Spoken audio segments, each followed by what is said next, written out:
苏青言，你看看你这副上不了台面的样子，真让人恶心。你以为你是谁？你不过就是一个从乡间野地里出来的野丫头，也配和我抢苏家大小姐的位置？我从来没想过要跟你抢什么，你为什么要这样对我？这些事情都不是我做的，是你，一定是你。苏家本来就是我的，至于苏家破产了，没错，就是我做的，包括苏家那些值钱的东西也是我换的，苏家的财产也是被我一点一点转移的。而你这个从乡间里出来的真千金，就是我最好的替罪羊。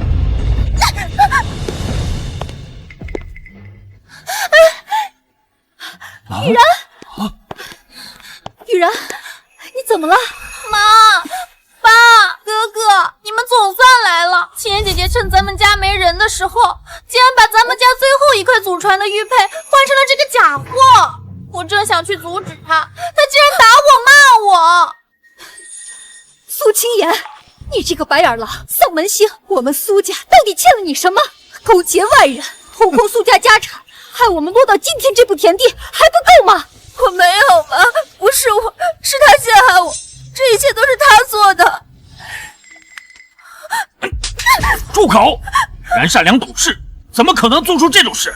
苏家变成今天这样，全都是因为你，是你毁了我们苏家。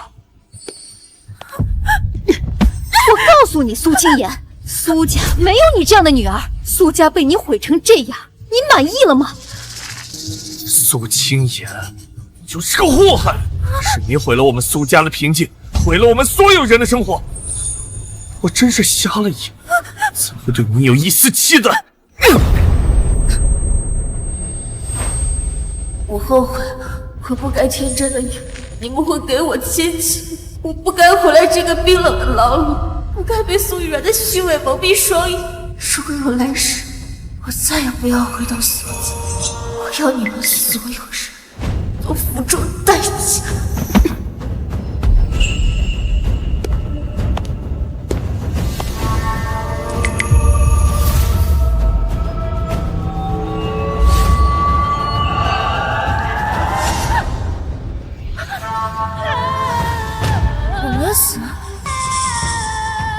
我重生了，我竟然重生了！重生在被苏雨然诬陷，彻底害死的当天。叮当，金童系统绑定成功，已解锁基础功能，可识别普通物品材质与市场价值，后续可通过任务升级能力。普通泡沫玻璃杯，材质为劣质玻璃，无破损，市场价值5元。这是怎么回事啊？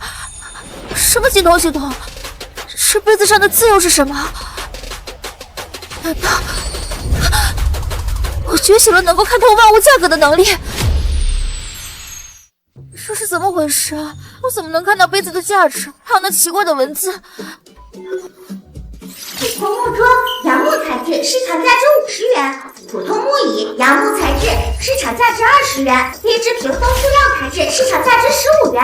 我能看到这些物品的价值，这肯定是上天给我的机会。有了它，我就能彻底摆脱苏家。我要让那些伤害过我的人付出应有的代价。仿品檀木花瓶，普通柚木染色，市场价值80元；仿宋代汝窑小瓶，市场价值150元；仿清代官窑青花瓶，市场价值180元；仿清代小鸟屏风摆件，仿清代官窑青花碗，市场价值80元。果然，一件人品都没有剩下。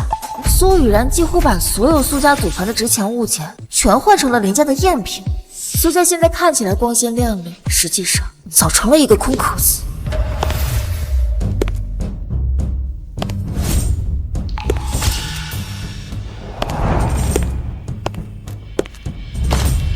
苏青言，你怎么还不滚回你乡下去？打算在苏家待到死啊？苏雨然，你别欺人太甚了，这里本来就是我家。你家？今天我就让你知道，到底是我家还是你家？到底是我说了算还是你说了算？哎呀，我的玉坠呢？我爸爸送给我的平安玉坠怎么不见了？七言姐姐，你有看到我的玉坠吗？七言姐姐，你有看到我的玉坠吗？雨然，怎么了？妈，爸爸前2天送给我的祖传白纸洋玉坠找不到了，刚才还在脖子上。啊？怎么会突然不见了？肯定是你，苏清言，一定是你嫉妒雨然，嫉妒爸爸把祖传的玉佩给了雨然，所以趁他不注意把玉佩偷拿走了。苏清言，是不是你拿的？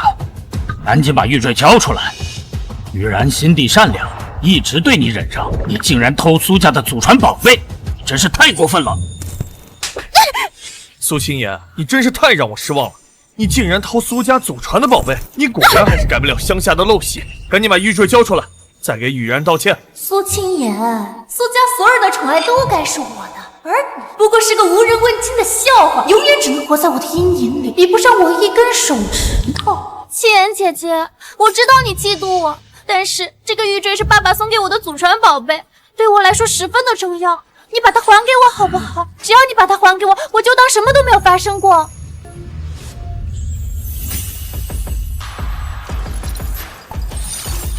仿制玉坠市场价值20元。啊，原来在这里！我没有拿你的玉坠，它根本就没有的。玉坠就在你裙子左侧的口袋里，是你故意藏起来，想栽赃陷害。对，苏雨然，你就这么想置我于死地？清言姐姐，你怎么能这么说我呢？我一直把你当做我的亲姐姐一样看待，我不会做伤害你的事情的。苏清言，你这个没教养的野丫头，还敢污蔑雨然！雨然那么善良，怎么可能做这种事？你偷了玉坠，还倒打一耙，你的脸皮怎么这么厚？够了，苏清言，赶紧把玉坠交出来，给雨然道歉。别给脸不要脸！今天要么你拿出玉坠道歉，要么你给我滚出苏家！晴雯说的对，你要是不知悔改，那就滚出苏家，从今以后别想再踏进苏家半步。爸妈，哥哥，清言姐姐可能不是故意的，有可能也是我误会她了吧。不用你们赶，我自己会走。从今天开始，我苏清言正式离开苏家。离开苏家？苏清言，你是不是疯糊涂了？你从小在乡下长大，除了苏家给你一口饭吃，你还有什么？你离开了苏家，能活下去？简直是痴心妄想！就是，我看啊，我们就是把你宠坏了，竟然还想着离开苏家。你最好想清楚，别到时候你回来求我们。求你们，你们也配！我苏清言就算在外面冷死、饿死，也绝对不会再回苏家一步。清言姐姐，离开了苏家，你什么都不是的，不如你就留下来，我会求爸爸妈妈还有哥哥原谅你。苏雨然，你藏在裙子里的那枚玉坠，还有你送给爸妈哥哥这些所谓的贵重礼物，到底是什么货色？你心知肚明。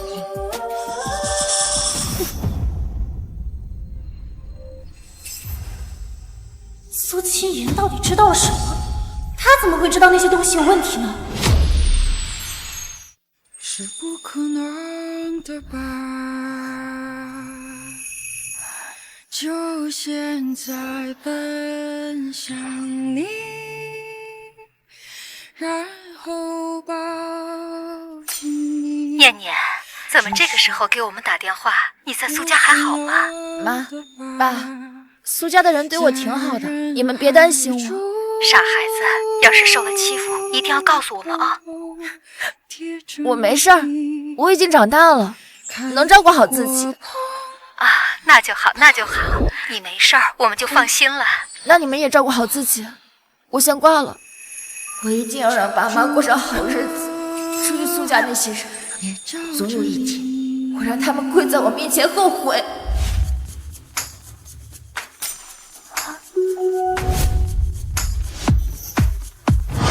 清代皇室专用铜锁，纯铜材质，锁身镶嵌细小碎钻，工艺精湛，保存完好，实际价值约50万。太好了，有了这个铜锁，我就能凑到第一笔钱。苏家欠我，我要连本带利，一笔一笔讨过来。既然我能看透万物价值，不如去古玩市场碰碰运气，那里肯定有更多宝贝。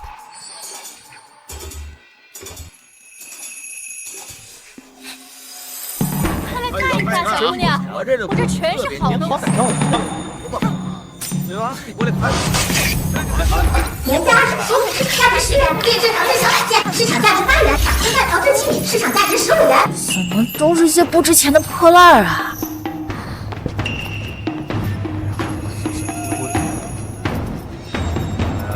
这个仿清代陶制笔筒，市场价值10元。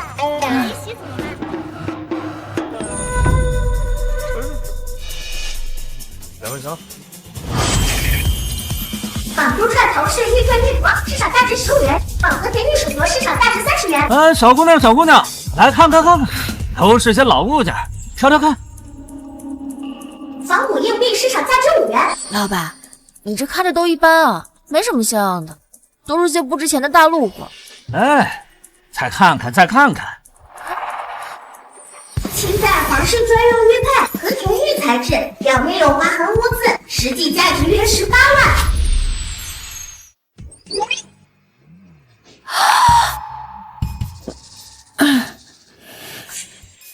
这破玉佩值多少钱啊200，便宜卖你了。这玉佩表面有划痕，背面有磕碰，你要我200也太贵了。便宜点，20我买回去当个摆件吧。小姑娘，我看你也是真心实意想要，20就20吧。反正啊，这个玉佩也是早上我在教务市场捡来的，不值什么钱，留着也没什么用。谢谢老板。好嘞，慢走。见好就收。眼下最重要的是将这2件珍品卖掉。听说古云轩老板鉴定眼光精准，不如就去那里看看。看来就是这里了。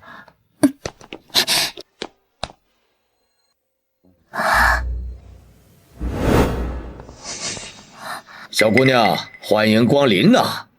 你是来买古玩还是来卖古玩的？我看你年纪轻轻，倒是很少来古玩店呢。来坐，不用拘谨。老板，我是来卖古玩的，您帮我看这2个小物件，能值多少钱？这2件东西外表破旧不堪，看起来就是普通的旧物件，确实不值钱了。算了，我还是装一装，仔细看看，别伤了小姑娘的心意。这2件竟然都是实打实的清代皇室珍品呐！就算破损也掩盖不了它的价值。这小姑娘这么年轻，看起来平平无奇，怎么会有这些清代皇室珍品呢？小姑娘，说实话，我从事古玩行业几十年，也见过不少珍品，但是像这样的外表破旧，内里却是宝贝的，实属罕见。我想问一下，这2样东西真的是你的吗？老板，您放心，这东西真是我的，是我祖上传下来的。家里碰到点事儿，急需用钱，没办法，只能把它们拿出来卖了，混点钱应急。小姑娘，不瞒你说，这2样东西可都是实打实的珍品，并且还是清代皇室专用的珍品，价值不菲，你可是捡到宝了。这个铜锁纯铜打造，锁芯镶嵌，细小碎钻，做工精湛，并且保存完好，市场价大概在50万。这个玉佩和田玉材质，质地细腻，纹路平整，虽然表面有些划痕，边缘也有些磨损，但不影响整体价格，市场价大概在18万。这2样加起来68万，我给你70万，一口价，你看可以吗？黄老板给的价格比系统给的市场价还高了2万，有了这70万，我就能彻底站稳脚跟。没问题，老板，就70万。好，小姑娘，我现在就给你转账。苏清言，你果然在这儿！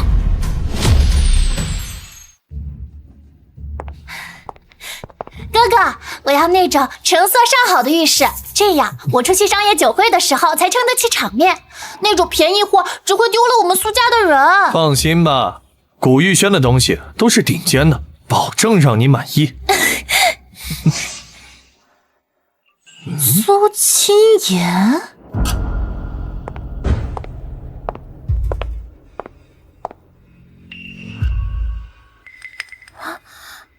哟，这不是清言姐姐吗？还真是稀客呀！我以为你被苏家赶走之后会流落街头呢，没想到在这儿晃悠啊！苏清言，你怎么在这儿？看你这穷酸样，怕不是躲在这里偷偷变卖东西吧？说，这些破烂是你从哪儿偷来的？我以为是什么好东西，没想到是2个破铜烂玉啊！苏清言，你说说你是不是穷疯了呀？竟然拿这种垃圾出来骗人啊！我在这里干什么与你无关。两位请慎言，这位姑娘带来的绝非是什么破烂，而是清代皇家御用的铜锁和玉佩，都是罕见的珍品，两者相加，我出70万收购。70万，老板，你是不是老眼昏花了？她一个乡下过来的野丫头，身无分文的，从哪儿来的70万的珍品啊？肯定是骗人的赝品。苏清言，你胆子真大啊！居然拿着假货来古玩行行骗！我看你是走投无路，彻底疯了，赶紧滚！别玷污我们苏家的名声。70万已到账。抱歉，让你们失望了，请你们用自己的狗眼好好看看，这是多少钱？70万已到账。什么？他怎么可能有这么值钱的东西啊？清言，我想我错怪你了。女孩子在外打拼挺不容易的，你终究还是苏家的人，血浓于水。对呀，清言姐姐，虽然爸妈总是嘴上说你，但是心里面还是很惦记你的。不如你就跟我们回苏家吧，之前的事都翻篇了，咱们还是一家人啊。对呀，不必了，我与苏家恩断义绝，早就不是苏家人了。你们2个也别演了，苏家现在空有其表，我就算是在外面风餐露宿，也不会回到那个虚伪、充满算计的牢笼。我没有做错任何事，该道歉的是你们。你们啊，好自为之，以后别来烦我。苏清言，你给我等着，我是不会放过你的。不知好歹的东西，我倒要看看你拿这笔钱能掀起什么浪。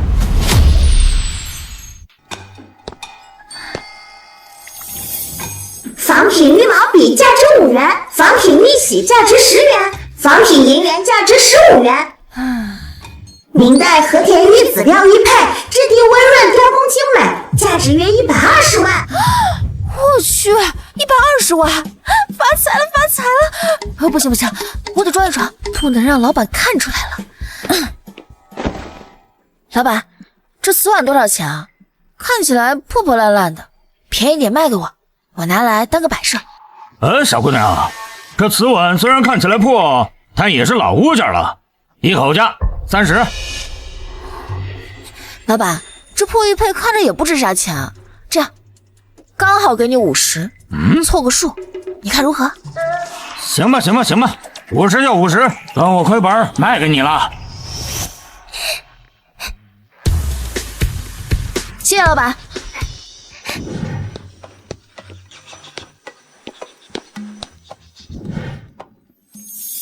正版书籍价值50元，二手书籍价值200元，仿品书法价值500元，清代古籍《芥子园画谱》内加清代名家石涛山水图手卷，古籍保存完好，价值约800万。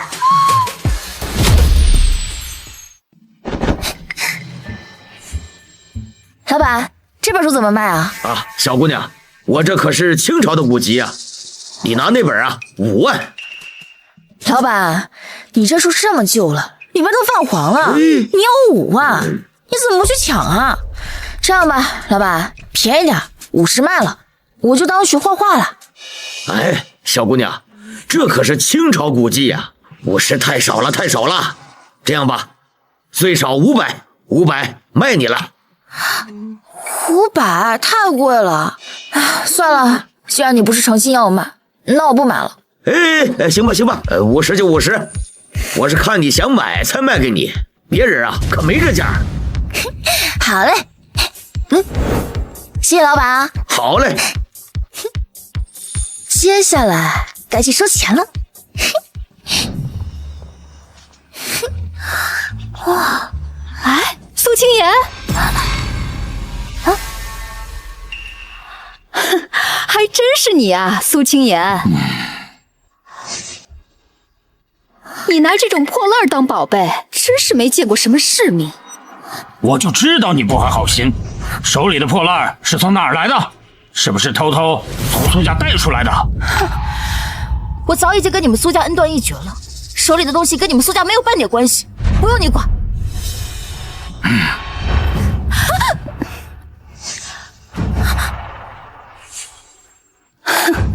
就这种破玉佩也值得你当宝贝？我看呀，你就是穷疯了，连这种垃圾也当成是救命稻草。苏青言，我不管你这些东西是从哪儿买的，赶紧给我回去！你一个女孩子在外面游荡，简直是丢苏家的脸面！把东西还我！我不会跟你们回苏家的，我也不会丢苏家人的脸了，因为苏家人的脸面早就被苏雨然给丢尽了。你还敢踢雨然？都是你这个丧门星毁了苏家！今天必须跟我回去给雨然道歉，把你手里的东西都交出来！别跟他废话，他手里说不定还有从苏家偷来的东西，带回去好好审问。把东西给我！我不会跟你们回苏家，你们与其在这里盯着我，不如回去好好查查他到底要把苏家的资产转移到哪里，免得最后落得一无所有的下场。你胡说八道！雨然那么善良懂事，怎么可能做这种事？分明是你嫉妒雨然，故意污蔑他。苏青言，你别在这里挑拨离间。雨然是我们从小看着长大的，我最后劝你一次，赶紧跟我们回去，不然我对你不客气。不客气？你们还能对我怎么样？像以前一样打我、骂我，不分青红皂白的骗待苏雨然吗？从前的苏青言已经死了，现在的我不会再被你们拿捏。你们要是再在这里与我纠缠不休，我就把你们所做的一切公之于众。走，别跟这个白眼狼在这里耗着，只会丢人现眼。苏青言，你给我等着！苏家，这只是开始，你们欠我的，我会一点一点、连本带利的讨回来。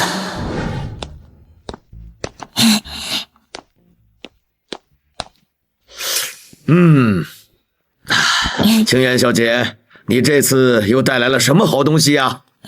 王老板，这本古籍就是。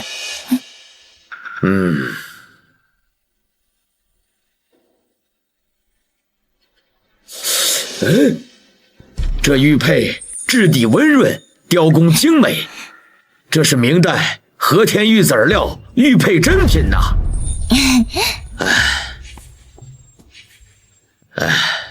青言小姐，你可真是好眼光啊！这可是清代名家石涛的真迹，你看这笔触，这意境，还有这落款，实打实的真品呐。青言小姐，根据我多年的经验，这幅山水图至少要价值800万，还有这个明代和田玉子料玉佩，至少120万。真的吗，王老板？青言小姐愿意出售的话，我给你1000万，你看如何？1000万！发财了，发财了！这下真发财了，这可是1000万呢。青言小姐，你年纪轻轻，鉴宝眼光却这么精准，真是难得。你上次带来的铜锁还有玉佩，我转手就赚了很多钱。现在说起来，还要好好谢谢你。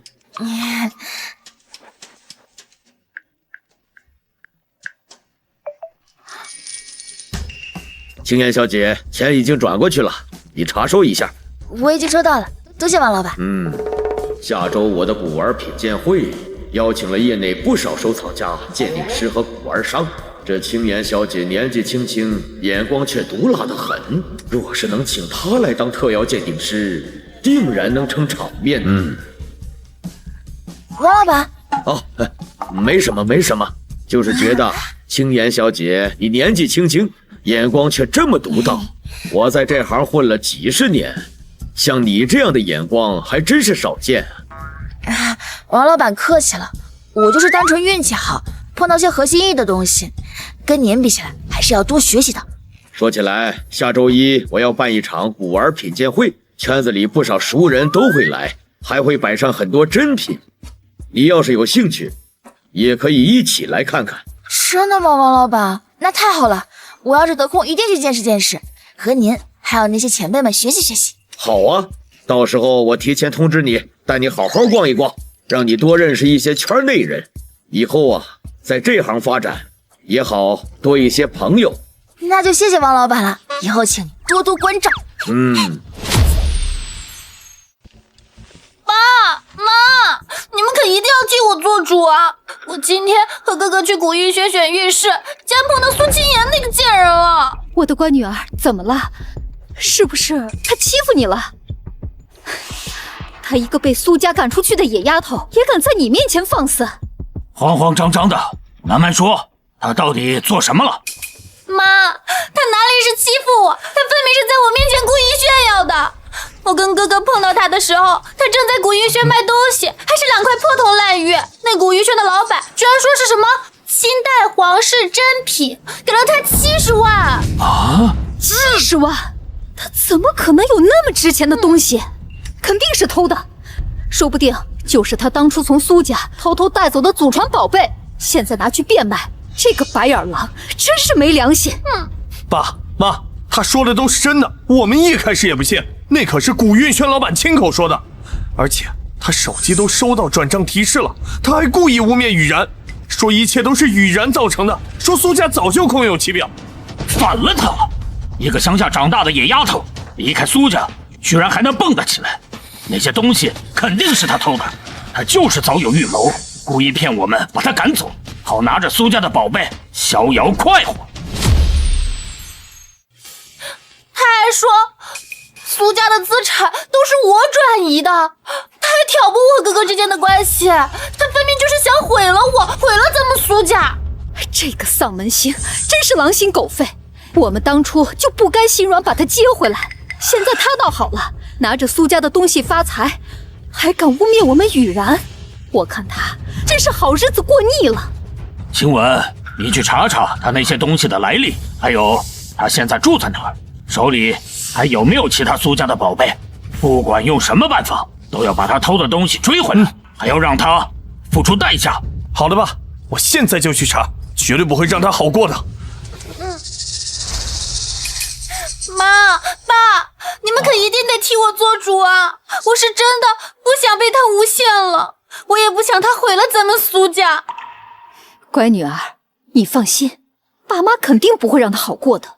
她一个没有靠山的野丫头，就算有点钱，也翻不起什么大浪来，迟早要被我们拿捏住。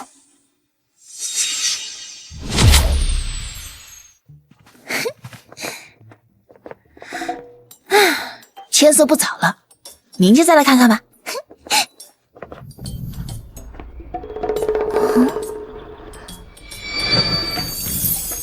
清代银鎏金镶宝石手炉，镶嵌4颗天然红宝石，实际价值约3200万。小姑娘，你又来了，看看今天想买点什么？老板，这破炉子是什么东西啊？看着灰扑扑的，上面鎏金都掉了，摆着都嫌占地方。小姑娘，这可是老物件啊，听说是以前大户人家用的暖手炉，破是破了点，但是实打实的老铜鎏金，一口价200块。200块？老板，你搁这坑人呢？你这都快散架了，还掉了这么多漆，顶多20块，多1分我都不疼。反正也是买回来当摆件的。这手炉放了好久都没人要，再放下去就彻底废了。反正这是我在垃圾堆里找到的，能赚20，总比1分没有好啊。行吧，20就20，我亏点，赶紧拿走。谢谢老板。苏清言，你怎么在这里？这不是苏清言吗？还真是走到哪儿捡破烂到哪儿啊！这种破铜烂铁你也能当成宝贝，还真是没见过世面。爸妈哥哥，你们看，我们来这里是来买古玩的，难不成你也是来买古玩的？青妍姐姐，就算再怎么穷，也不能买这种破烂啊！你看，我买的这种都是成色顶级的玉石，不比你那个强多了。苏青妍，你手里的破烂是从哪里来的？是不是从苏家偷来的？你这个小偷！我劝你把你偷来的东西还给我们，还有这个破炉子，乖乖交出来，别逼我们动手。哎，各位误会了，误会了，这个手炉啊，是我刚才卖给这个小姑娘的，可是收了20块钱的。这里没你的事儿啊！少插嘴，这是我们苏家的家事，轮得到你一个摆摊的多嘴？我早就说过，跟你们苏家恩断义绝。我手上这个炉子跟你们苏家没有半点关系。你们与其在这里盯着我，不如好好操心一下自己吧。马上连住的地方都没有了。青妍姐姐，你怎么能这么说话呢？你就是见不得苏家好。苏青妍，你还在这故弄玄虚？我们过得好好的，还是先看看你自己吧。你自己偷了东西，还倒打一耙。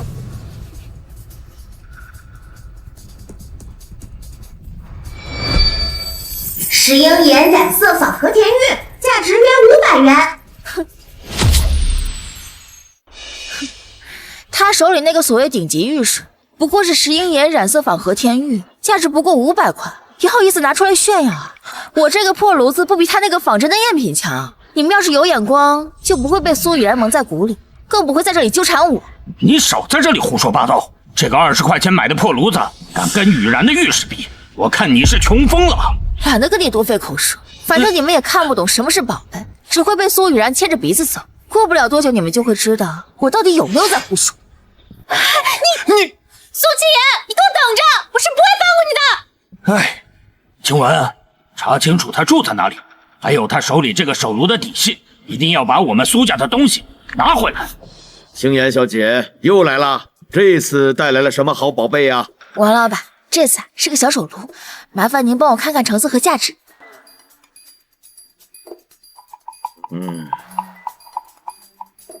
这纹路是清代缠枝莲样式，这鎏金的工艺看着不一般呐，这绝对不是普通大户人家的物件。您慢慢看，不着急。啊，青妍小姐，你真是个鉴宝奇才呀！这哪是普通手炉啊，这是清代银鎏金镶宝石手炉，而且看落款，大概是皇室宗亲所用的。啊，皇室之物啊，这我倒是没看出来，我就是看它样式还行，花了点小钱收来的。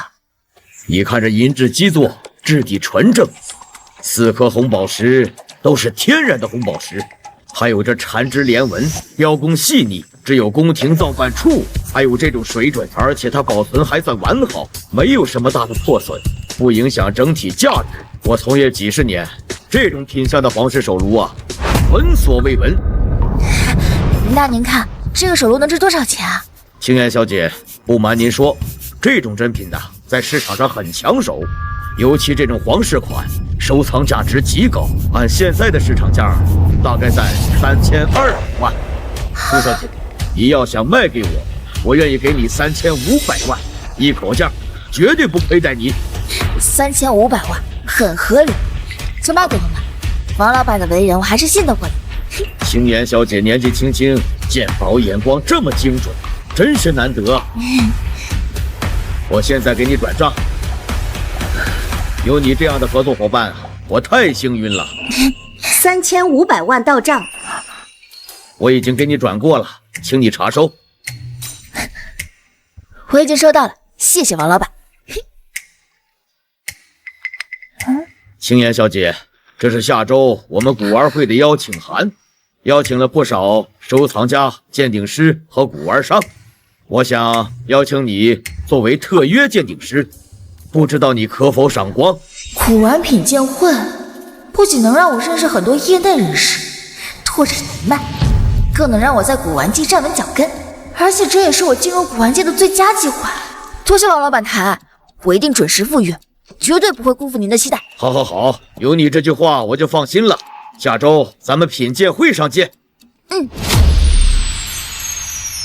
没想到这个野丫头真的能卖出好价钱，说不定她手里还有更多值钱的宝贝，全都是从苏家偷的。晴雯已经去查了，等查到她的住处和那些宝贝的底细，就上门把东西抢回来，绝不能让她拿着苏家的东西逍遥快活。苏青言凭什么能靠那些破烂发财，还能得到古玉轩老板的器重？绝对不会让你得逞。这一次，我一定要毁掉你，让你身败名裂。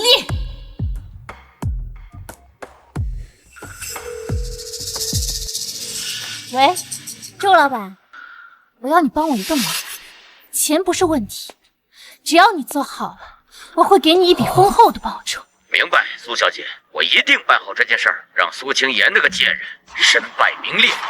最好是这样，如果你给我搞砸了，饶不了你。难道一切真的都是雨然做的？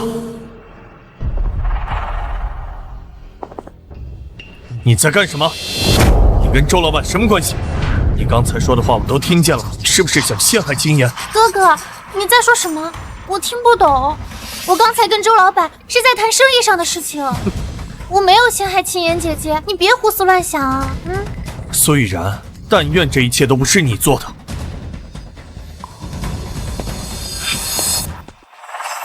苏青文，就算你听到了又怎么样？你根本阻止不了我。苏青言，这一次我一定要毁了你。欢迎大家莅临今天的古玩品鉴会。今天我们不仅聚集了众多的珍稀珍宝，还邀请了特邀鉴宝师苏青言小姐。苏小姐鉴宝眼光精准独到，相信她今天一定给大家带来惊喜。哎呦，看起来特邀鉴宝师，哎，这么年轻，看着也就18、19岁，能懂什么鉴宝？王老板这是糊涂了吧？就是，古玩鉴定讲究的是资历和经验，她一个小姑娘，怕是连真品和赝品都分不清，别是来哗众取宠的吧？王老板，恕我直言，鉴宝一行不可儿戏啊！苏小姐年纪尚轻，不知可否为我们露一手，让我们心服口服。我这儿有一个收藏多年的青花瓶，请苏小姐帮忙鉴定一二。别老客气，晚辈不才，愿尽力一试。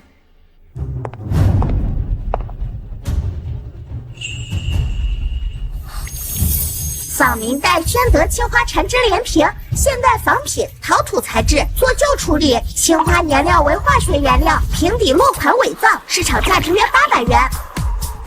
李老，恕晚辈直言，这件青花瓶并非明代宣德年间的真品，而是一件仿品。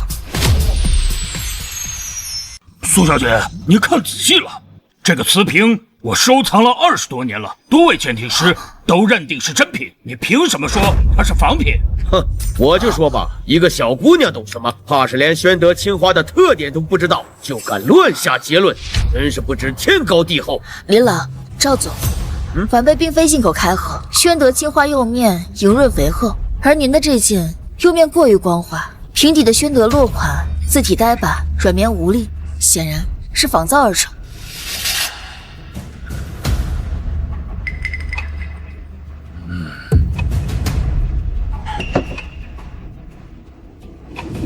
苏小姐年纪轻轻，鉴宝眼光却如此精准，老朽自愧不如，都是我太过固执，错把仿品当真品。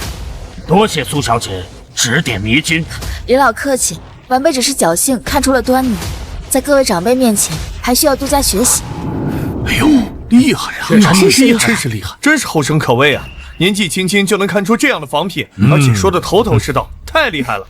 是啊，看来王老板没有看错人，这位苏小姐确实是有真本事的。确实厉害。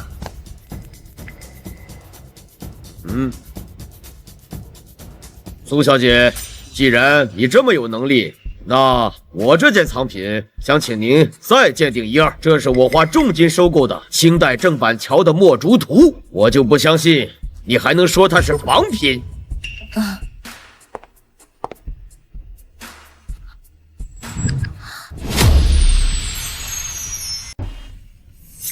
仿清代正版桥墨竹图，现代临摹，宣纸做旧，笔触僵硬，落款和印章均为伪造，市场价值约5000元。赵总，这件正板桥的墨竹图也是一件仿品。胡说八道！这是我花200万收购的，怎么可能是仿品？你是不是故意和我作对，想坏我名声？赵总，晚辈并非是要和您作对，这件字画确实是一件仿品。正板桥的墨竹以苍劲有力、错落有致著称，而您的这件墨色单一，完全没有正板桥的神韵。还有这幅字画的落款，显然是仿造而成。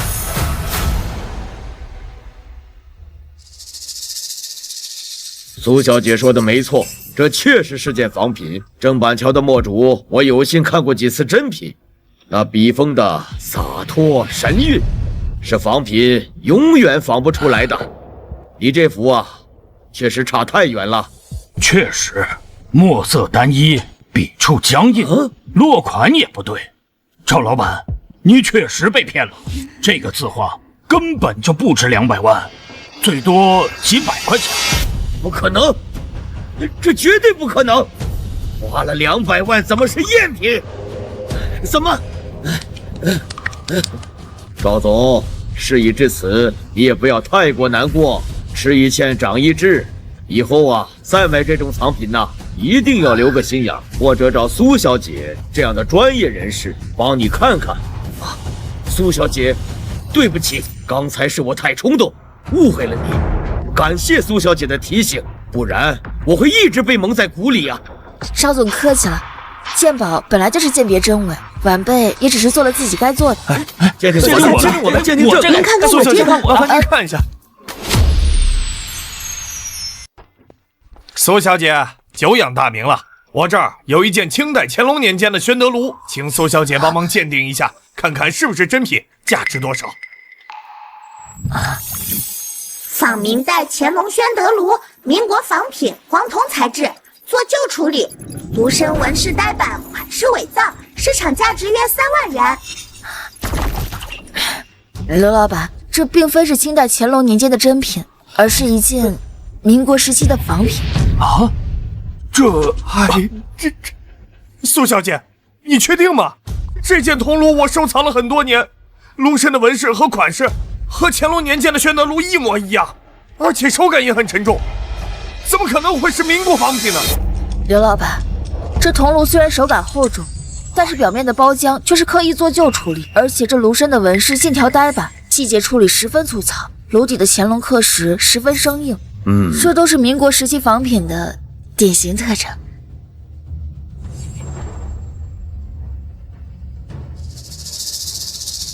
苏小姐说的没错，这件确实是民国仿品。民国期间有很多人都仿造宣德炉，虽然模仿的有几分相似，但是在材料、包浆还有纹饰细节上，还是跟真品有很大的差距。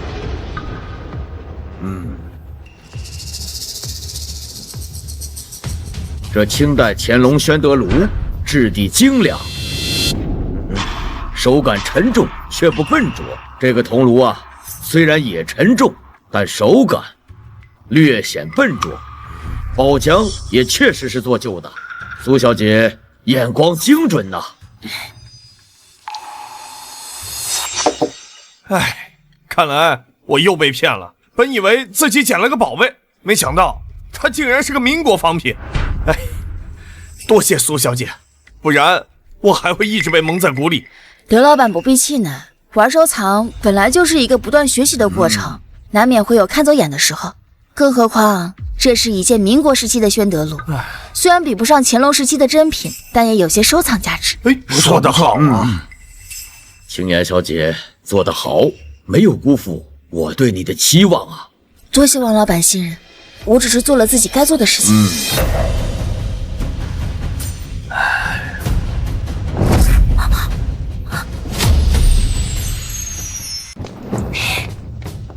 青岩姐姐，真没想到在这遇见你。看来你被苏家赶走之后过得还不错嘛，还当上了特邀鉴定师，真是让人刮目相看。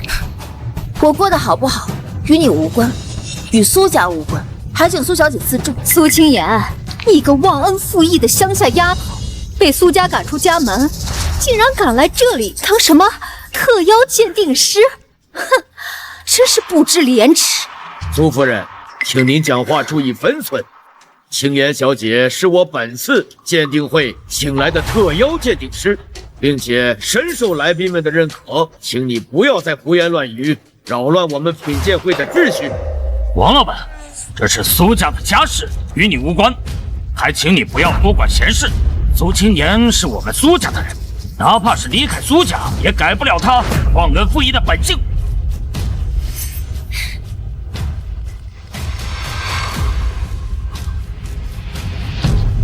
各位前辈，今天我带来了我们苏家祖传的珍宝——汝窑天青釉玄文瓶。听说特邀鉴定师鉴宝能力一绝，我想请他帮我们鉴定一下。汝窑天青釉玄文瓶，还是宋代的，苏家竟然有这样的宝贝，真是难得一见呐！是啊，宋代汝窑传世稀少，特别是这样完整的汝窑天青釉玄文瓶，价值几千万乃至上亿。苏小姐，能否让我们仔细看看？当然可以，不过我想请青言姐姐帮我先看一下，毕竟她是专业的鉴定师，眼光肯定比我们精准啊，对不对啊，青言姐姐？现代仿汝窑天青釉玄文瓶，苏雨然带着这件仿品，特意让我鉴定，一定没安好心。既然苏小姐点名让我来鉴定，那就恭敬不如从命。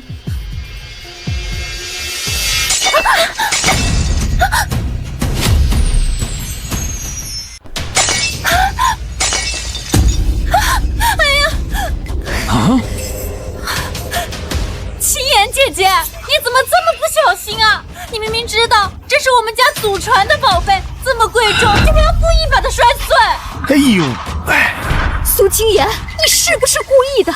你嫉妒雨然有这么贵重的祖传宝贝，就故意把它摔坏？安个什么心？忘恩负义的白眼狼，走到哪里毁到哪里！苏清言，我们好心把你从乡下接回来，你不仅不知道感恩，反而勾结外人，掏空苏家的家产，被赶出苏家还不知悔改。如今你见雨然有这么贵重的珍品，你就故意打碎它。你这种人根本就不配站在这里，更不配当什么特邀鉴定师。这件汝窑瓶是苏家祖传的珍品，我当年刚到苏家的时候，还亲手擦拭过这件古窑的。它质地温润，色泽天青，是实打实的宋代古窑珍品，价值至少在数千万。太过分了！这个苏清言真是恶毒，嫉妒心这么强，竟然把这么贵重的国宝摔碎了。就是这种心术不正、忘恩负义的人，根本不配在古玩圈立足，把他赶出去！不是，我没有故意摔碎它，是苏雨然自己松了手，是他故意想摔碎陷害我。乡下出身就是乡下出身，骨子里的恶毒是改不了的。瓶子明明是在你手里摔碎的，所有的人都看到了，你竟然还敢污蔑是雨然自己松开的手。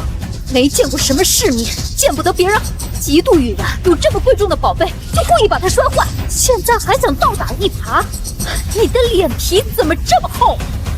王老板，我劝你赶紧把这个恶毒的丫头赶走，免得连累你的古玉轩，毁了你多年的名声。这是汝窑瓶完好无损的时候，这是我们苏家传世的宝贝，价值8000万。青言姐姐，尽管你再怎么狡辩，也改变不了你故意摔碎它的事实啊！你要照常赔给我们苏家的损失。赶紧道歉，赔偿苏家的损失。滚出去！这种心术不正的人根本不配待在这里。大家都冷静一下。青言小姐的为人，我来担保，她心地善良，鉴宝水平精准，而且为人正直。我相信她不会随便把藏品摔了，这里面一定有误会。王老板，这种心术不正、故意损坏国宝的乡下丫头，根本不值得你护着。你要是再护着她，连累了你的古玉轩，毁了你多年的名声，到时候别怪我苏家对你不客气。识相的就赶紧滚出这里，当众给我们道歉，赔偿我们的损失，不然我就让你在这个城市待不下去。让你永远在古玩圈没有一席之地。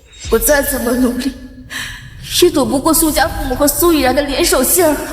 没人会相信一个乡下来的丫头。可是我不甘心，我明明没有做错。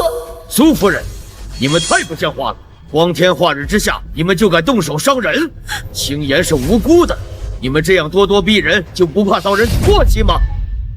苏青岩这个小贱人，给了你什么好处，让你这么护着他？难不成是用了什么见不得人的手段？赶紧赔钱道歉，别在这儿装可怜了！你就是个恶毒的骗子！滚出去！这种忘恩负义的人不配待在这里。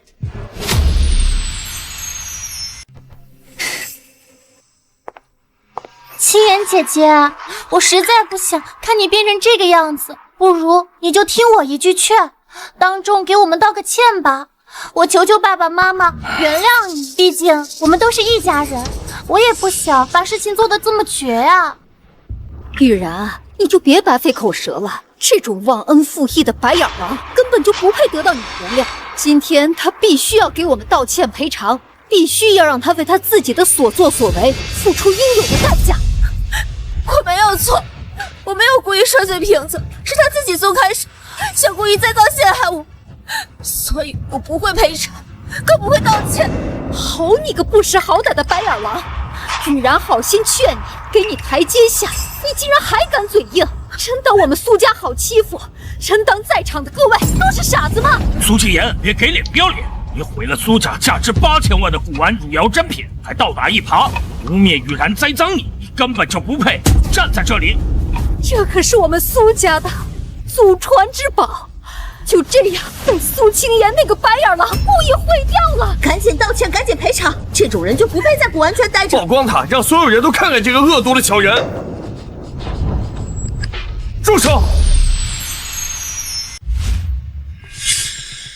苏雨然到底要做什么？难道他真的想要陷害苏青岩？之前青岩说雨然转移苏家资产换走珍品，难道都是真的？现在立刻来一趟我的办公室，给你安排一项紧急任务。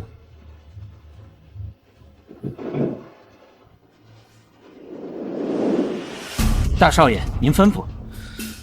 你去帮我查一下苏雨然，记住这件事一定要隐秘，不能惊动苏雨然，更不能惊动爸妈。尽快给我结果，越详细越好。明白，大少爷，我现在就去安排。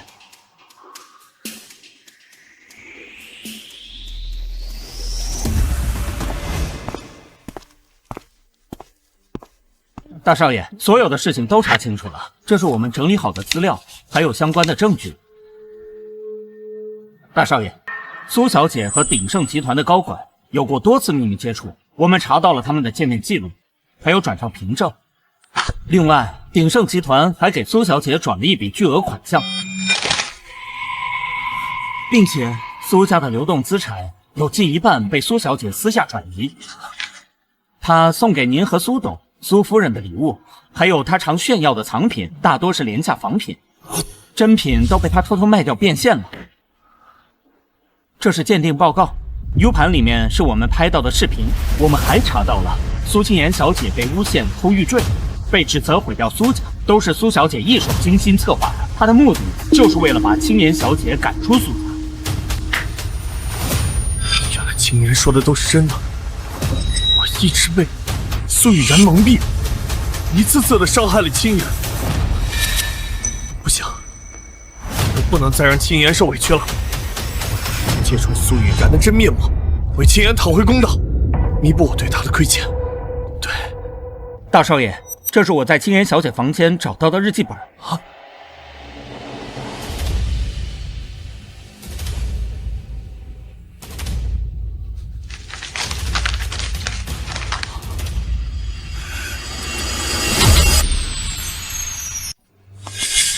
住手！啊！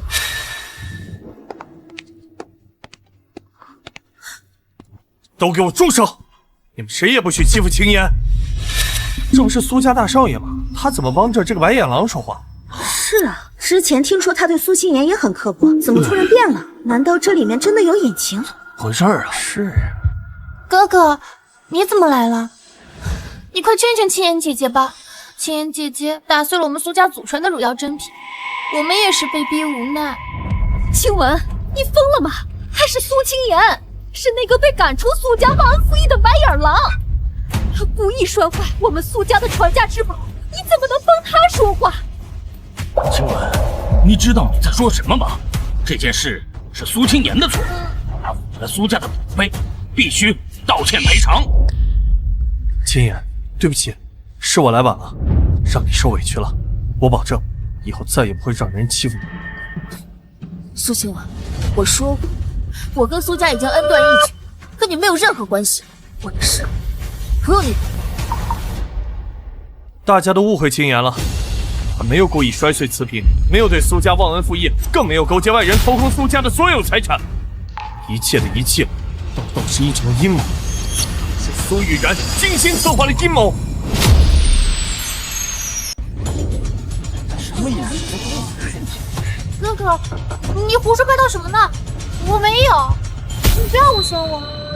诬陷你，真相已经被我找到了，还想怎么狡辩？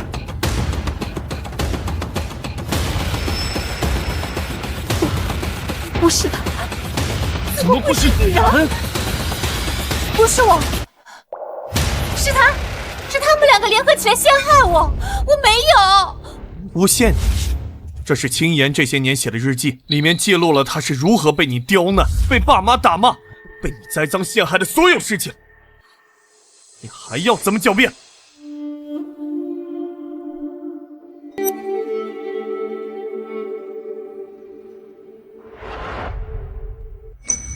各位，大家看，这件刚被摔碎的瓷瓶，根本不是什么宋代汝窑珍品，而是一件现代仿品。苏玉然，你拿一件仿品故意栽赃青妍小姐，你简直是居心叵测。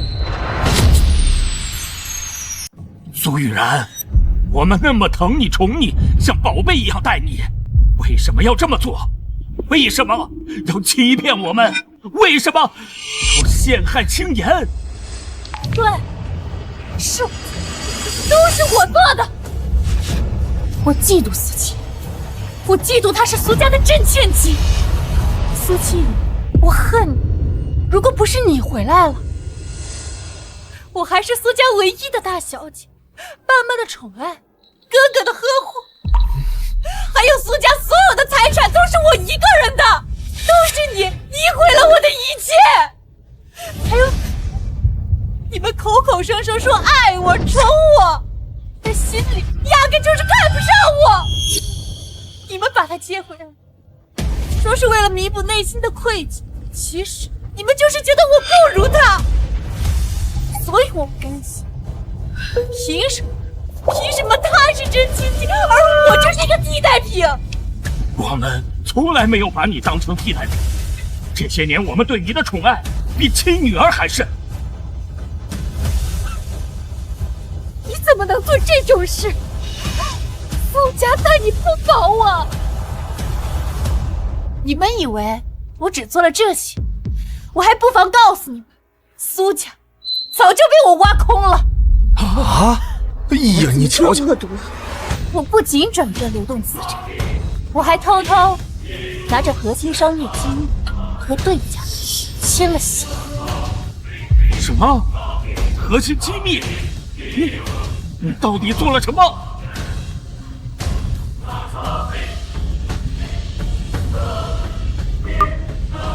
苏董，不好了！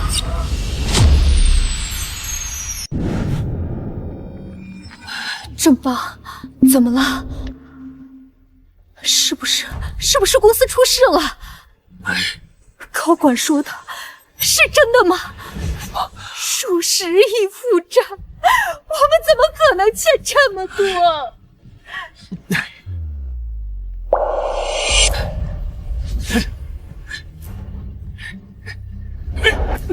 你这个孽障，到底做了什么？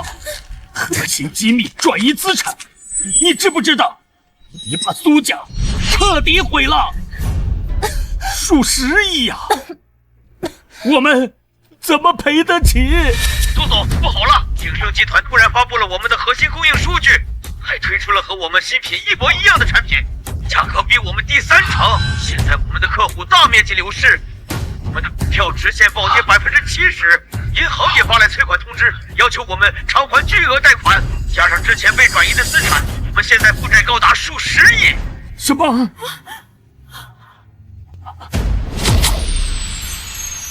我怎么知道他们会骗我？鼎盛集团的人说，只要我给他核心机密，他就给我一笔巨款，还帮我稳定苏家大小姐的位置。我被他们耍了！耍你？若不是你贪得无厌，我们怎么会落到今天这步田地？你这个白眼狼！我从你这么多年，真是瞎了眼了！妈！你们现在说这些有什么用？当初要不是你们非要从乡下把苏心妍接回，如果你们心里面只有我一个，我会这么做吗？说到底，还是你们对不起我。你害了苏家，害了爸妈，还有秦岩受过的苦，你有什么资格不甘心啊？赶紧把你转移的资产交出来，还有鼎盛集团给你的钱全部交出来。我转移的资产都被我买成了奢侈品和房产，鼎盛集团给我的钱也花的差不多，我没钱了。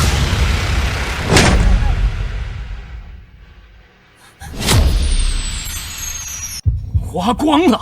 你居然全都花光了？那是苏家的根基，是我们所有人的命啊！你这个畜生，你把苏家彻底毁了！我不是故意的，我也没想到他会骗我。你这个畜生，你把我们害惨了！爸妈，我们现在要做的是筹钱，把你买的珠宝首饰还有房产全部拿出来变卖，还有那些值钱的东西一丝都不能留，听见了吗？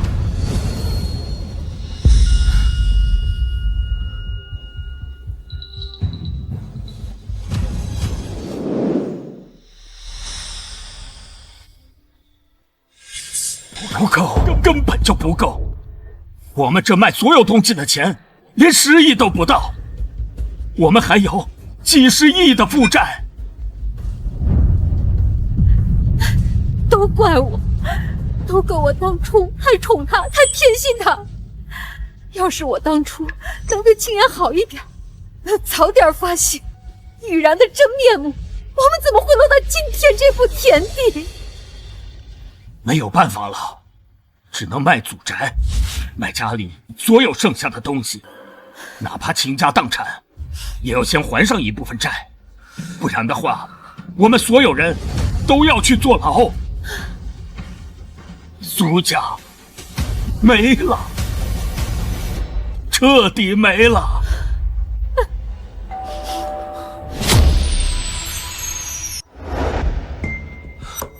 青岩，你怎么来了？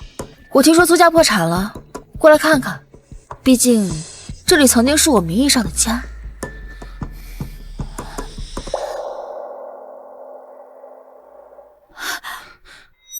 青岩，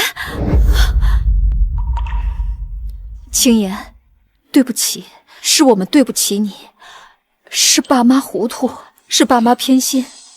当初我们不该那样对你，不该被雨然蒙蔽，不该冤枉你。求你原谅我们好不好？对不起，一句对不起能消除我这些年在苏家受的所有委屈吗？一句对不起能抹除你们对我所有的打骂、污蔑和伤害吗？你们说你们爱我、疼我，可你们从来没给过我一丝丝的温暖。这些年我在苏家住的是阴暗潮湿的杂物间，吃的是你们的残羹冷炙，被苏雨然刁难打骂，被你们误解伤害，我一次次隐忍，一次次期待，可是换来的是你们一次又一次的伤害，被你们赶出苏家，被你们逼得走投无路。我曾真心爱过这个家，爱过你们每一个人，可你们却毁了我所有的期待和真心。现在跟我说对不起，想要弥补，我不需要了，我也不瞎了。青言，是爸爸错了，爸爸不该不分青红皂白就骂你打你，不该不相信你，不该把苏家的宝贝交给雨然那个孽障，是爸爸毁了你在苏家的日子，求你帮帮我们好不好？求我帮你。当初你们把我赶出苏家，说我是乡下来的野丫头，说我离开了苏家吃不到一口饱饭，说我这一辈子都不会有出息的时候，怎么没想过会求我？当初我被苏雨然诬陷，被你们不分青红皂白打骂指责的时候，你们怎么没有想过会有今天？苏青言，你少在这里幸灾乐祸了，你是不是故意来恶心我们的？是不是苏家破产了，你特别开心啊？我告诉你，就算苏家破产了，我也不会让你好过的。给我闭嘴！到现在你还不知悔改，要不是你，我们苏家也不会这样，苏青言也不会受这样委屈。你有什么脸来指责苏青言啊？我闭嘴！我凭什么闭嘴？错的是苏青言。如果不是你回来，我还是苏家的大小姐，爸妈还是宠爱我一个人，苏家也不会到今天这步田地。你变卖苏家家产，泄露商业机密，你所做的一切都是你自己的选择，跟我没有半点关系。苏家今天的下场都是你的咎由自取。青言，你这次回来是不是愿意帮我们？只要你愿意帮我们，你要我们做什么都可以。我们一定好好补偿你，再也不会偏心雨然，不会让你受任何委屈。对，青言，只要你愿意帮我们，你说什么都算。苏家的一切以后都是你的，以后我们再也不会把你当外人。青言，我之前对你不好，我知道，我对不起你，我不求你原谅我，但是给我一个弥补你的机会，不管你原不原谅我，我都不会怪你。妈，你不能这样，他是苏青言，他是来害我们的。就算我们家破产了，我们去坐牢，我们也不能求他。闭嘴！都是因为你，我们才落到今天这步田地。你还有脸在这里挑拨离间？要不是因为你，我们怎么可能去求青言帮忙？妈，我都是为了你们好啊！苏青言他根本不是真心要帮我们，就是存心要看我们出丑，霸占苏家的一切。我们不能被他骗了呀！我不会帮你们，至少不会白帮你们。今天我来这里是要拿回属于我的东西。当年我养母留给我一块玉佩，被苏雨然换成了一块赝品，我要拿回那块真品。另外，我养父母给我留了一笔钱，被你们没收了，我也要拿回来。我不知道什么玉佩，更不知道什么钱，你别冤枉我！还在狡辩？我都查过了，青言养母给他的玉佩，真的确实在你这儿。不过你把赝品换回了家里，还有他养父母给他的钱，也被你偷走了。不是的，我没有。我再给你们一点时间，好好想一想，到底要不要把我的东西还给我。如果你们不愿意，那我也就没必要在这里浪费时间了。苏雨然，我再给你最后一次机会，你到底拿还是不拿？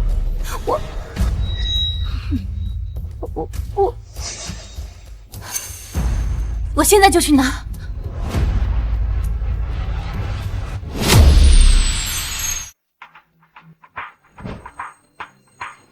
给你，都给你。这里面的玉佩我没敢卖，一直在里面。关于你养父母给你的钱，我花了一笔，剩下的都在里面。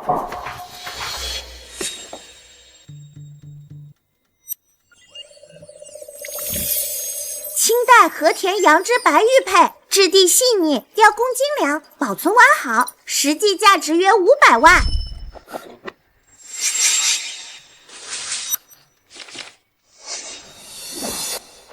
东西我拿到了，从今天开始，我与苏家再无任何牵连，不管是恩怨还是亏欠，一笔勾销。青言，不管是恩怨还是亏欠，一笔勾销。青言，青言，求你再帮我们一次好不好？我们以后一定好好补偿你，把你失去的都还给你。你就可怜可怜我们，不要看着苏家彻底覆灭呀！青言，是爸爸糊涂，是爸爸瞎了眼，你就帮我们一次，只要度过这次难关，我什么都愿意给你。苏家的股份，苏家的产业，全都是你的。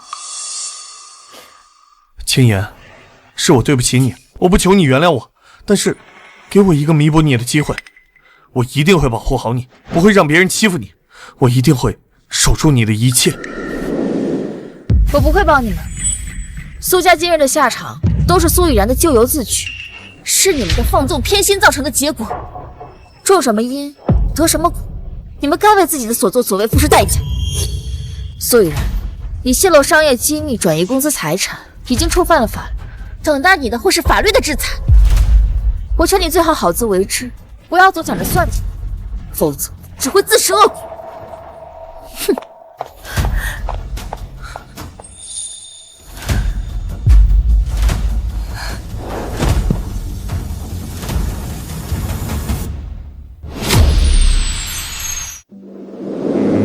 这就对了，跟着自己的心意走。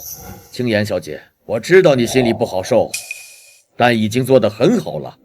你没有被仇恨裹挟，也没有为他们的道歉而轻易的妥协，坚守本心，不卑不亢，这就够了。我以前总想着报仇，总想着报复他们，也让他们尝尝我受过的所有苦楚。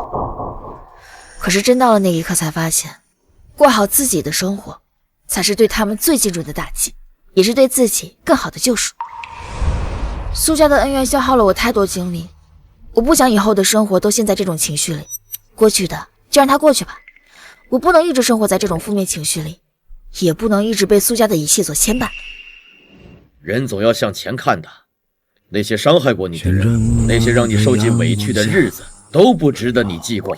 你有着一身鉴宝的本领，你的路一定会越走越宽，你也会比任何人都过得好的。多谢王老板一直以来的支持和信任，如果不是你，我也不可能有今天，更不可能在古玩城站稳脚跟，也不可能彻底的摆脱苏家。不用跟我客气，青言小姐，你有今天的成就，靠的不是我，是你自己的鉴宝水平和努力。你的鉴宝眼光，你的心性，都配得上你今天所拥有的一切。对了，之前我跟你提到过的，让你担任古运轩的首席鉴定师，这个事儿你考虑的怎么样了？王老板，我答应您，您放心，我一定不会辜负您的信任和期待。好，好，好，有你这句话，我就放心了。王老板，那我走了。啊，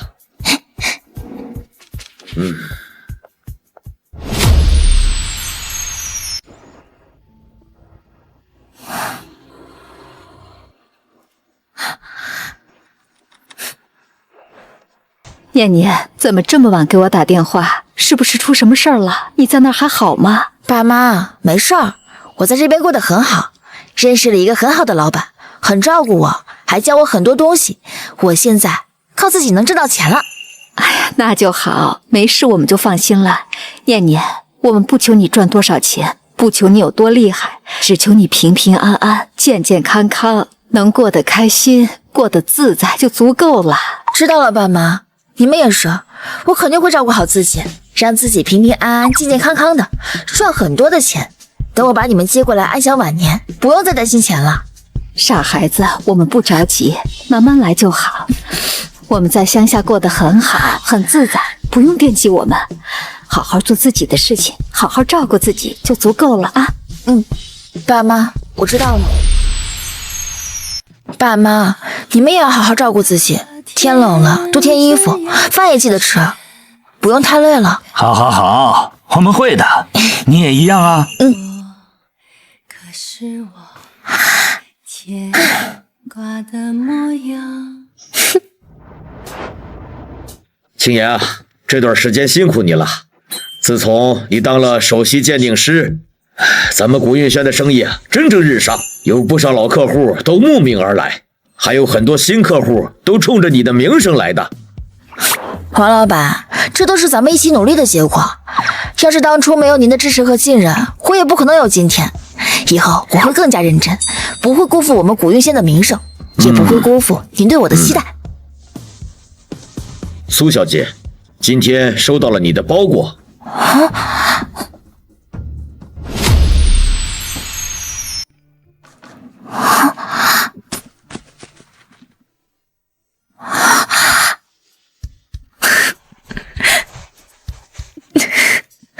爸妈，你们还是这么爱操心。养父母寄来的吧，可怜天下父母心呐！就算不在你身边，也一直惦记着你。他们总怕我在这边过得不好，所以不管什么东西都想着寄给我。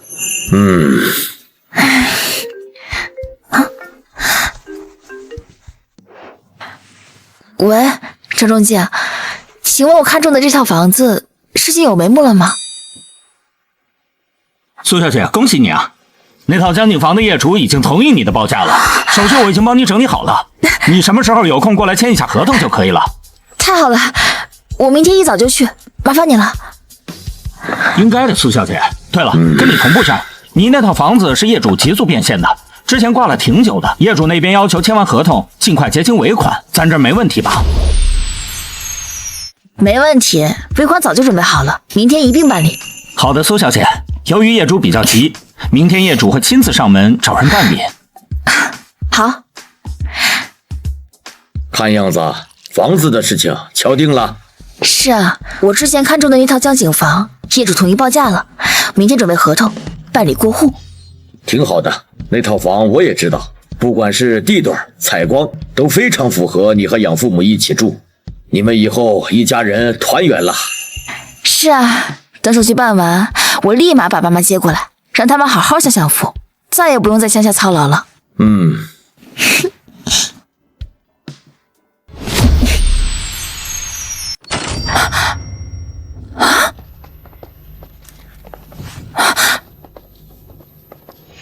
你们怎么来了？青言，我们是来找人的。青言，我们不是来打扰你的，就是听说这套江景房的买家着急，我们才找到这儿的。我们实在走投无路了。你们说的这套江景房，我已经和业主谈好了，明天签合同。你说什么？这套房子是你要买下？是我们糊涂，是我们对不起你，青言。没想到你这么有本事，我们却落到这般田地。你们来是要签合同的吧？把合同拿出来。这是合同，能不能让我们多住几天？你们要是不诚心卖，那就算了。我们实在没地方去呀。青言，你宽限我们几天吧，我们一定会尽快搬走。就算妈求你了，你让我们做什么都可以。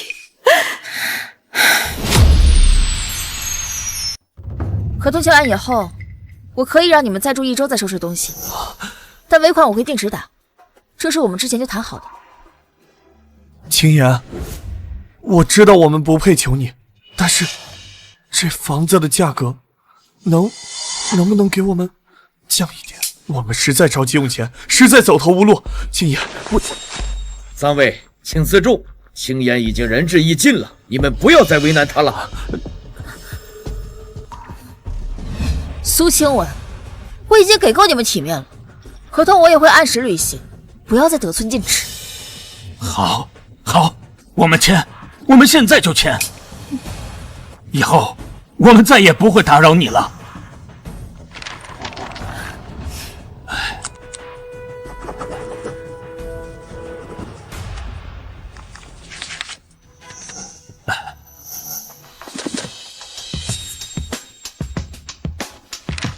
签完合同之后，尾款会定时打给你，1周以后我来收房。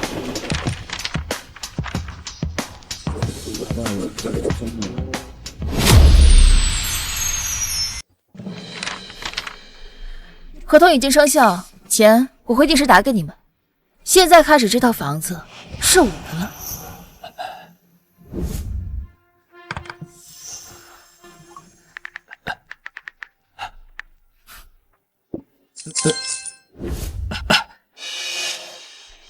青岩，谢谢你，谢谢你没有赶尽杀绝，谢谢你给我们一条生路。青岩，对不起，是我们糊涂，是我们偏心，是我们对不起你，我们知道错了，我们以后再也不会打扰你了。青岩，是我们以前对不起你，我不求你原谅我们，但是希望你以后平平安安、顺顺利利的。我们以后将会在你面前彻底消失，保证不打扰你的生活。不用谢我，我只是按照合同履行义务。这笔钱足够你们还清所有的债务，再买个小房子好好过日子。但是我提醒你们，绝对不要再想着算计别人，更不要想着来找我父母。我们之间已经两清了，好，我们记住了，我们一定彻底消失，以后再也不会打扰你和你养父母的生活。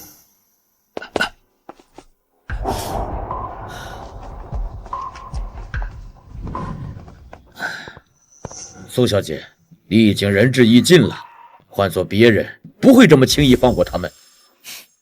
过去的恩怨没必要一直揪着不放，放过他们也是放过我自己。我现在只想好好过日子，把爸妈接过来，安稳度日。你能这样想，往前看，放下过往，守住本心，比什么都强。以后有古运轩在，有我在，谁也不会欺负你。多谢王老板，这些日子多亏了您的支持和信任，我才能有今天。您过奖了，我还是要多学习学习。您在这行深耕10几年，我还有好多地方要好好琢磨琢磨呢。其实我也是运气好，才能分辨出正品和赝品之间的细微差距。不过我始终觉得鉴宝要有敬畏之心，敬畏文物，敬畏藏家的信任，不能有半点马虎。鉴宝一行最忌心浮气躁，贪念丛生。我之所以看中你，不只是你的鉴宝眼光，更是因为你沉稳内敛、坚守本心的性子。实不相瞒，这副砚台也是我专门为你寻来的。你担任古运轩首席鉴定师，又彻底摆脱了苏家人的纠缠。这方清代文人砚，既是对你的认可，也是我的一点心意。王老板，您的这份心意太过重了，我不能收。一直以来，您对我的扶持和信任，我都已经很感激不尽了。让你收下就收下，这方砚台配你正好，既有鉴宝的慧眼，又有文人的风骨，守住本心，不负热爱。就像这方砚台，历经岁月，它依旧温润有光。以后你会接触更多稀世珍宝，也会遇到更多形形色色的人，难免会有诱惑。希望以后你看见这方砚台，就能想起今日的初心，在鉴宝的路上越走越远。多谢王老板，这份心意我就收下了。我一定会好好珍藏这方砚台，谨记您的嘱托，守住真心，不辜负您的期许，也不辜负自己对鉴宝的一番热爱。以后古运轩就都靠你了。我会把我毕生的鉴宝经验全都传授给你，让你在这行越走越远，成为真正的鉴宝大家。谢谢王老板，我一定会好好学习，吸取更多的经验的。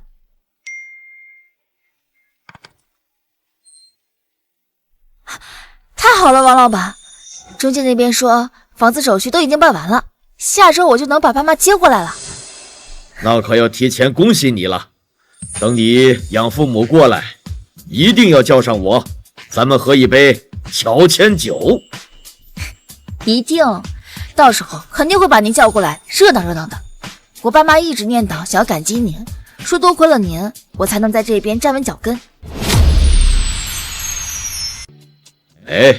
没事，客气什么，都是缘分。你爸妈性子肯定也很和善，能和他们坐坐聊聊，我也高兴。